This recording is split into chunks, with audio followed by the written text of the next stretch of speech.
For anyone who has pondered the vastness of our universe, the rich variety of our planets, and the endlessly fascinating world of knowledge that surrounds us, we present you a video exploring a full spectrum of topics from the universe to climate and weather, from human world to science and technology. This video is the ultimate family reference.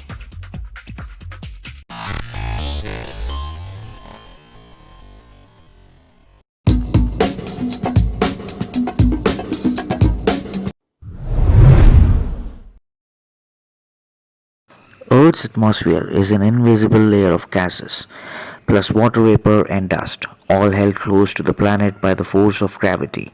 The atmosphere acts as a filter. It keeps out much of the sun's harmful ultraviolet radiation, while still letting in solar heat, which warms the Earth and lower atmosphere. It also recycles Earth's precious supply of water. The atmosphere extends from Earth's surface upward for almost 400 miles, where its outer reaches gradually merge into space. The atmosphere has a five-layer structure: the troposphere, stratosphere, mesosphere, thermosphere, and exosphere. Differs according to characteristics such as density, composition, and temperature. There are no definite boundaries between the layer of the atmosphere. In fact, these boundaries vary with latitude and season. The troposphere accounts for the majority of the atmosphere mass, about 80%, and forces within it account for most of its weather. At sea level, air pressure measures 1000 millibar. Air pressure decreases by approximately half with every 4 miles of altitude, yet the atmosphere is so dispersed that its weight is barely perceptible, even though the weight of Earth's atmosphere equals that of the layer of water some 35 feet deep. Our atmosphere likely evolved from gases spewed out from the early volcanoes at the time of formation of Earth's surface. Added to these gases was oxygen, most likely a byproduct of photosynthesis and a very short supply.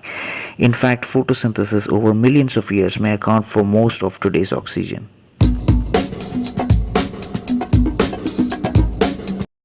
Educated to be a minister, Englishman Joseph Priestley joined other natural philosophers, as they called themselves, in shaping a new view of the physical world. A 1766 encounter with Benjamin Franklin and his interest in electricity. Living next door to a brewery, Presley became interested in gases. By 1772, he had identified carbon monoxide and nitrous oxide. 2 years later, he revolutionized the field of chemistry by isolating oxygen and 7 other individual gases, proving that air, for centuries considered a fundamental element of nature, was not a singular substance but a combination of gases, each with its own distinctive characteristics. Due to his radical politics, Presley's home was mobbed and destroyed. He spent his last days in the United States.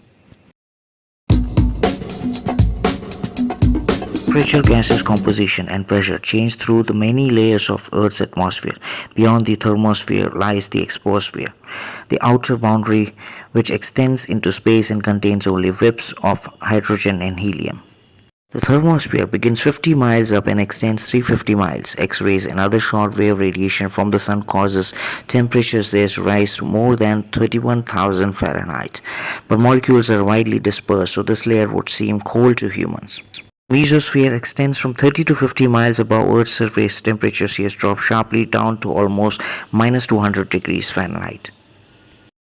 Stratosphere extends up from about 6 to 30 miles. Strong, steady winds occur here, where there is a layer where most jets travel. The ozone layer in this level absorbs much of the sun's ultraviolet radiation.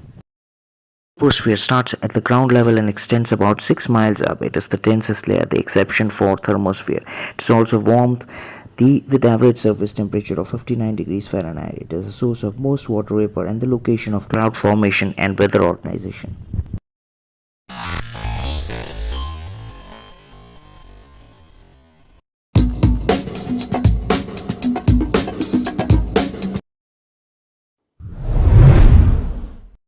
Wind is the movement of air caused by the uneven heating of Earth by the sun. When atmospheric pressure is higher at one place than the surrounding location at the same altitude, air flows equalize the imbalance and create wind. The great equalizer of the atmosphere, wind transports heat, moisture, pollutants, and dust around the globe. There are three large scale wind patterns that occur in each hemisphere. The equator receives more than the sun's warmth than the rest of the globe. The warm equatorial air rises higher into the atmosphere and migrates towards the poles. At the same time, cooler, dense air moves towards the equator to replace the heated air. The process of warm and cool air trading places in the main driving forces of the wind. At about the 30-degree latitude line, most equatorial air cools and sinks. Some moves towards the equator and some towards the poles. At about 60-degree latitude, polar air heading towards the equator collides with the mid-altitude air, forcing that air to rise. Generally, wind blows east and west rather than north and south because Earth's rotation caused a pattern of deflections that is commonly known as Coriolis effect. The Coriolis effect makes wind veer to the right in the northern hemisphere and makes wind veer to the left in the southern hemisphere. Other forces such as land and ocean topography and temperature can influence the wind as well. Winds are often described by their speed and their direction from which they blow. A southerly breeze, in other words, comes from the south. To allow for easier comparison between the wind speeds, the Beaufort scale was created in 1805 by Sir Francis Beaufort of the British Royal Navy. Also a member of the Royal Geographic Society, he commissioned Darwin's Voyage on the Beagle. Ford wanted a system for describing wind force that linked up with the procedures for setting sails. The resulting scale indicates wind force by a series of numbers from 0 to 12. The numbers correlate to wind speeds to the appropriate sails to be used in given conditions and also the wind visible effects on the ocean surface. In 1955, the U.S. Weather Service increased the Beaufort scale to include numbers 13 through 17 to account for the highest winds experienced during the hurricanes.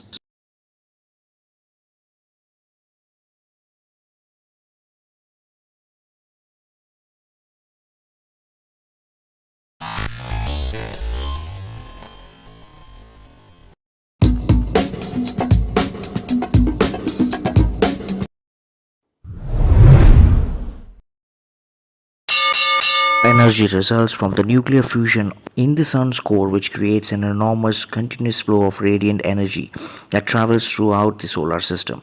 The energy that reaches us from all the stars twinkling in our galaxy cannot be compared with what we receive from the sun, the only significant source of energy for Earth's atmosphere.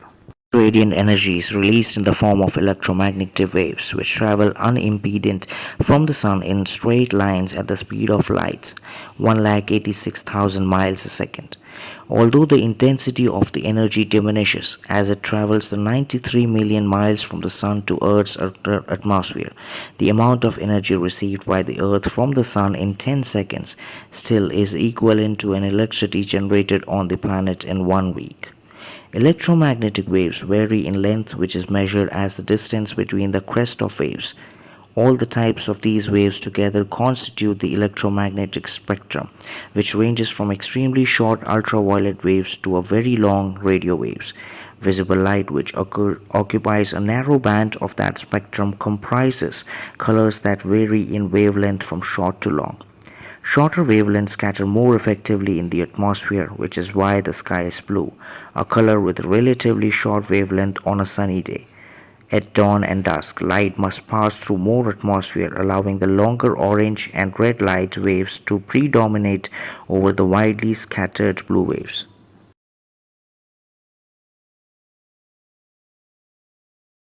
The colored arc of a rainbow is produced by sunlight striking raindrops beneath a rain cloud. Light refracts, bends when it passes through drops of water. Each color of light refracts at a different angle. Violet bends more than blue, which bends more than green, and so on, with red refracting the least. In sunlight enters a raindrop at just the proper angle, it refracts, and at many colors spread into visible array. Sunlight reflected through millions of raindrops forms a rainbow. On a primary rainbow, red is the outer color and the violet the inside color. Occasionally, a secondary rainbow appears slightly higher in the sky, and it is the color of the rainbow are reversed.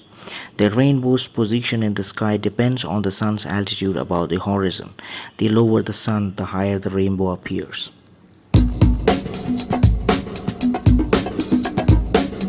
Named for the Roman goddess of dawn, an aurora is a colorful nightly light displayed in or near the Arctic and the Antarctic circles. In the north, the display is called aurora borealis, northern lights.